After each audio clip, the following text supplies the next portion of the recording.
तो बंगाल की खाड़ी में ये चक्रवात और मजबूत हो रहा है। जो ताजा जानकारी मिल रही है उसके मुताबिक समुद्री सतह का अधिक तापमान और दबाव का कम होना इस चक्रवात को और मजबूत कर रहा है। फिलहाल तो 110 से 130 किलोमीटर प्रति घंटे की रफ्तार से हवाएं चलने के तूफान के केंद्र में संभावना जताई जा रही है, लेकिन इस बात का भी पूर्वानुमान किया जा रहा है कि जिस हिसाब से ये यास मजबूत हो रहा है वैसे में हवाओं की रफ्तार बढ़ेगी और ये रफ्तार 150 किलोमीटर प्रति घंटे या उससे अधिक भी हो सकती है।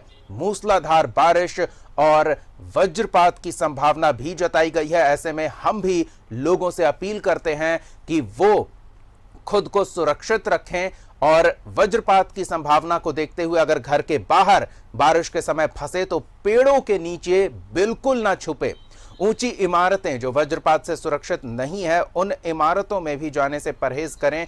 कोई निचला इलाका ही देखें और तूफानी रफ्तार वाली हवाओं से बचने के लिए ओट में रहें, घरों में रहें तो ज्यादा बेहतर है। ऐसे भी स्वास्थ्य सुरक्षा सप्ताह चल रहा है, घर में रहने की सलाह दी जा रही है, तो बेहतर विकल्प यही होगा कि आप बिल्कुल भी बाहर ना निकलें, इन तूफानी हवाओं के चपेट में ना आए।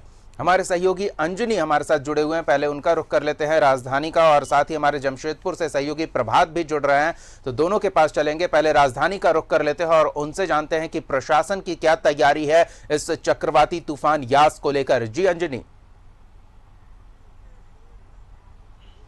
हाँ, देखिए ये चक्रवाती तूफान जो यास लगभग हमें लगता है कि कुछ मतलब शेष घंटे बचे हैं जब वो ये उड़ीसा और पश्चिमी बंगाल में दस्तक देगा। इसके साथ साथ झारखंड का जो इलाका है वो भी इससे पूरी तरह से प्रभावित होगा और पूर्वी सिंहभूम, पश्चिमी सिंहभूम, सरायकेला का जो इलाका है यहाँ ज़्यादा इसका प्रभाव दिखाई देगा। और यही वजह है कि केंद्र से लेकर राज्य तक जो है तमाम तरह की जो तैयारियां हैं दीपक वो पूरी कर ली गई हैं। देखिए एनडीआरएफ की जो टीम है वो झारखंड की राजधानी रांची और पूर्वी सिंहभूम, पश्चिमी सिंहभूम का जो इलाका है वहाँ भी तैनात किए गए हैं।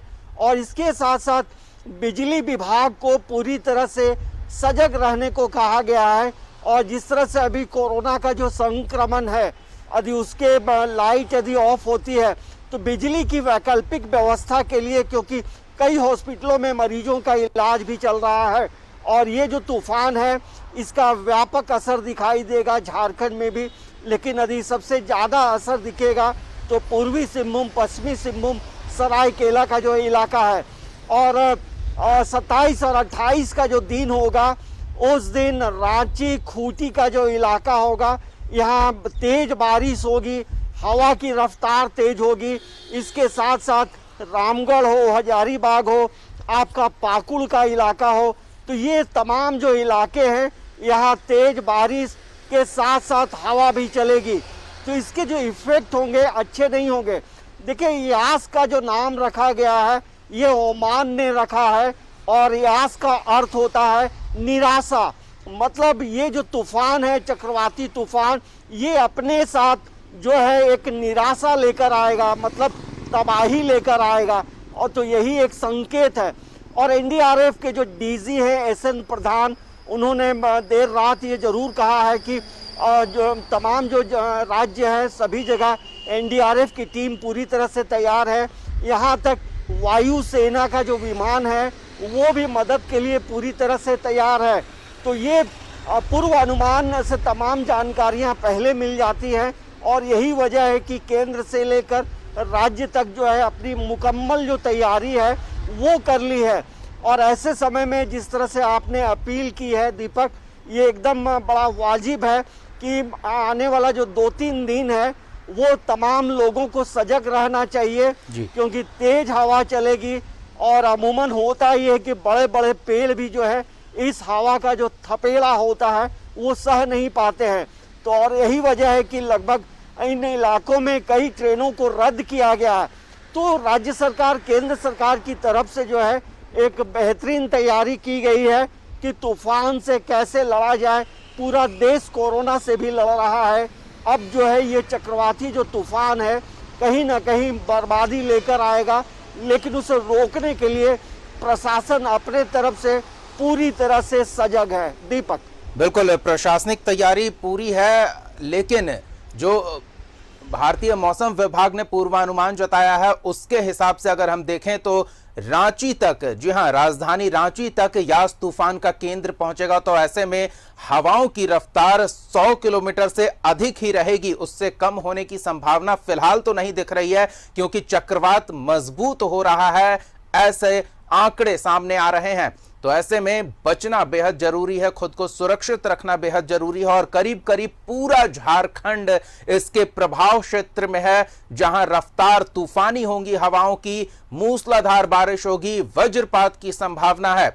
ऐसे में हर इलाका झारखंड का इससे प्रभावित होगा और सबसे ज्यादा दक्षिणी झारखंड पर इसका प्रभाव देखने को मिलेगा। जमशेदपुर से हमारे सहयोगी प्रभात जुड़े हुए हैं, उनके पास चलते हैं। प्रभात, अभी हमने देखा कि जमशेदपुर में प्रशासनिक अमला अतिरिक्त सतर्कता बरत रहा है, माइक से अलग अलग इलाकों में अनाउंस करवाया जा रहा है कि किस तरह की सावधानी लोगों को बरतनी है। तो इस बात की संभावना पूरी है कि जो दक्षिणी झारखंड का हिस्सा जो इस चक्रवात के अत्यधिक प्रभाव में आएगा, वहां अतिरिक्त सतर्कता बरती जा रही है और यह अच्छी बात है।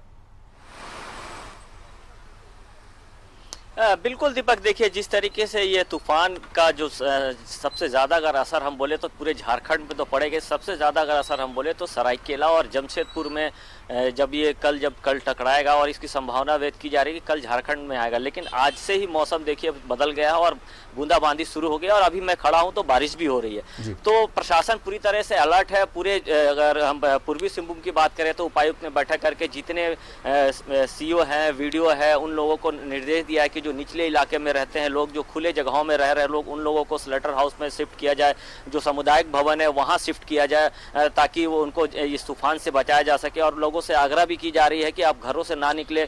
साथ ही साथ जो नदी के तटीय इलाके हैं, जैसे आपने बताया कि नदी के तटीय इलाके में कल माइक से भी अनाउंसमेंट किया गया कि लोग नदी के तटीय इलाके से ऊपर आ जाए, स्कूल में आ जाए, स्लेटर हाउस में आ जाए, उनकी रहने के लिए व्यवस्था की गई है, खाने की व्यवस्था की गई है। और जितना प्रशासनिक अमला, चाहे वो पदाधिकारी बोले या स्वास्थ्य विभाग को अलर्ट पे रखा गया है। हेल्प नंबर जारी किया गया है, ताकि जो अगर किसी तरह की कोई बात हो तो हेल्प नंबर से आप, उस हेल्प डेस्क के नंबर से आप जानकारी ले सकते हैं, कैसे अपने आप को सेव करना है, कहाँ जाना है, कैसे करना है। साथ ही साथ जो बिजली विभाग है, जो बिजली विभाग के लोग हैं, उनको भी हाई अलर्ट पर रखा गया। और अगर हम कहें तो जो मौसम विभाग बता रहा है दीपक की रेड अलर्ट में है सरायकेला, जमशेदपुर और पोटका का जो क्षेत्र जो उड़ीसा से सटा है, वो क्षेत्र में सबसे ज्यादा तबाही मचाने की उम्मीद जताई जा रही है। जैसे हवाओं का जो ये रहेगा वो करीब 140 से 150 के रफ्तार से ये हवाई चलेगी सरायकेला और पूर्वी सिंहभूम में।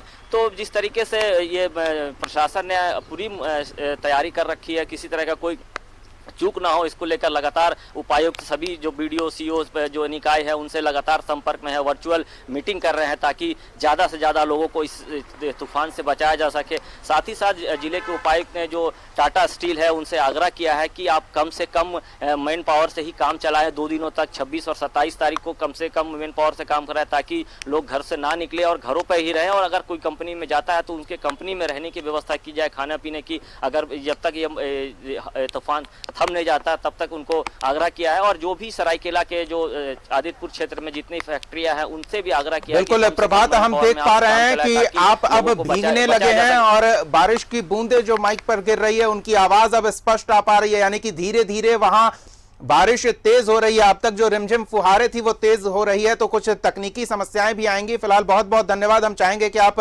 सुरक्षित जगह पर चले जाएं, पेड़ों से दूरी बना लें, क्योंकि पेड़ों पर वज्रपात होने की संभावना सबसे ज्यादा होती है। तो ऐसे में हम लोगों से भी अपील कर रहे हैं कि पेड़ों से दूरी बना लें। बहुत बहुत धन्यवाद प्रभात इन तमाम बातचीत और जानकारियों के लिए।